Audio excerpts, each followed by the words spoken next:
ये कहानी उत्तर भारत के एक छोटे से गांव की है, जहां एक घने जंगल के बीच एक रहस्यमयी और भयानक नदी बहती थी। इस नदी का नाम था कालकुंड, जो गांव वालों के लिए दहशत का प्रतीक थी। गांव के बुजुर्गों का कहना था कि इस नदी के पानी में कुछ ऐसा था जो इंसानों की आत्माओं को अपनी ओर खींचता था। इस नदी से जुड़े कई रहस्य और हादसे सालों से चले आ रहे थे, लेकिन किसी ने भी इन बातों पर ज्यादा ध्यान नहीं दिया। लोग इसे मात्र अफवाहें मानते थे, लेकिन जो भी रात के समय उस नदी के पास गया वह कभी लौटकर नहीं आया। सुमित एक साहसी और जिज्ञासु लड़का था, जिसने अपनी पढ़ाई पूरी करने के बाद गांव लौटने का फैसला किया। उसने गांव के बुजुर्गों से कालकुंड नदी के बारे में कई कहानियां सुनी थी, लेकिन वह इन बातों को सिर्फ मनगढ़ंत किस्से समझता था। उसे यह जानने की तीव्र इच्छा थी कि इस नदी में ऐसा क्या है जिससे लोग डरते हैं।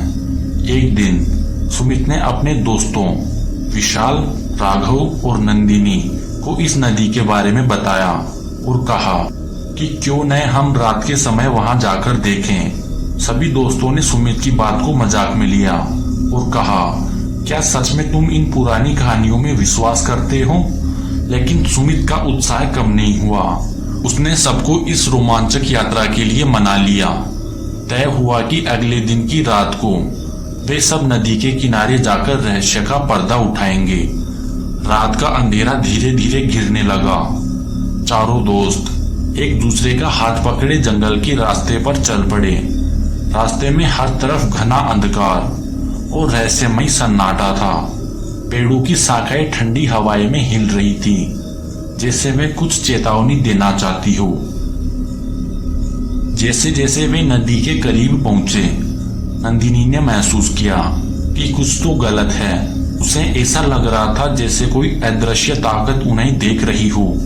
उसने कहा, मुझे नहीं लगता कि हमें यहाँ आना चाहिए। इस जगह में कुछ अजीब है।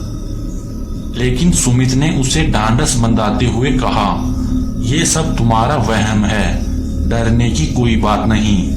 नदी का पानी काले शीशे जैसा दिख रहा था। हवा में एक अजीब सी ठंडक और सन्नाटा था। चारों दोस्त नदी के किनारे बैठ गए और पानी को ध्यान से देखने लगे। कुछ समय बाद सुमित को लगा कि पानी की सतह पर कुछ हलचल हो रही है। उसने दोस्तों से कहा, क्या तुम लोग देख रहे हो? पानी में कुछ है। राघव ने कहा, यह सिर्फ पानी की लहरें हैं, हम शायद बेकार में डर रहे हैं। लेकिन नंदिनी ने अचानक चिल्लाकर कहा, नहीं, वहां कुछ है, देखो। सभी ने ध्यान से देखा तो नदी के पानी में एक धुंधली छाया उभरती दिखाई दी। वो छाया धीरे धीरे आकार लेने लगी और कुछ ही देर में एक औरत की आकृति साफ हो गई। उसका चेहरा अंधेरे में धुंधला था, लेकिन उसकी आंखें तेज लाल चमक रही थी।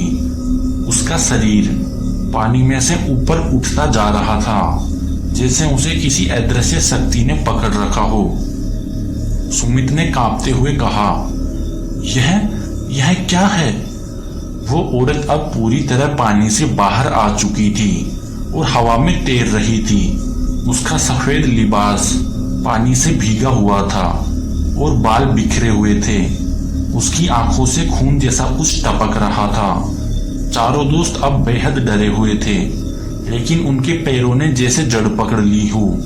वे हिल भी नहीं पा रहे थे। अचानक उस भूतिया औरत ने एक चीख मारी और वो सुमित की तरफ बढ़ने लगी। उसकी आवाज इतनी भयानक थी कि चारों के कानों में गूंजने लगी। सुमित ने भागने की कोशिश की, लेकिन उसकी टांगें कांपने लगी। राघव और विशाल ने उसे पकड़ने की कोशिश की, लेकिन तभी वो औरत उनके पास आ गई और अपनी लंबी पतली उंगलियों से सुमित का गला पकड़ लिया। सुमित तड़पने लगा और उसकी आंखों के सामने अंधेरा छा गया।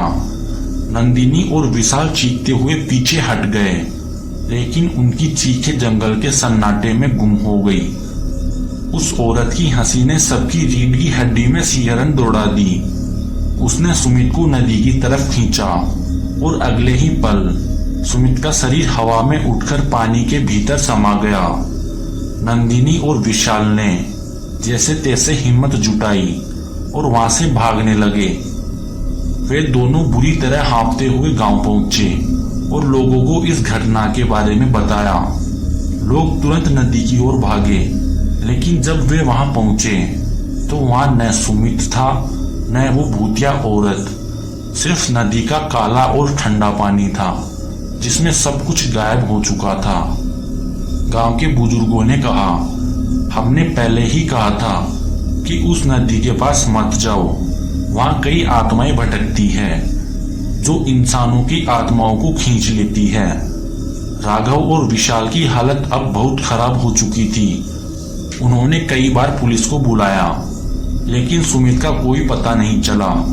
कुछ दिन बाद राघव की भी रहस्यमयी तरीके से मौत हो गई। विशाल और नंदिनी ने गांव छोड़ दिया, लेकिन उनके मन में वो भूतिया छाया हमेशा के लिए घर कर गई थी। उस रात के बाद से गांव के लोग कालकुंड नदी से और भी ज्यादा डरने लगे। अब कोई भी उस नदी के पास जाने की हिम्मत नहीं करता।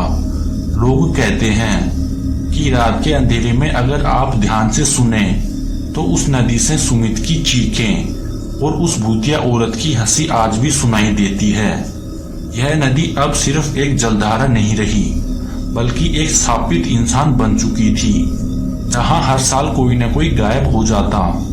लोगों का मानना था कि जब तक उस नदी की आत्माएं चैन नहीं पाती, तब तक यह सिलसिला चलता रहेगा। वह नदी आज भी बह रही है और उसकी गहराइयों में न जाने कितनी आत्माओं का राज छिपा हुआ है।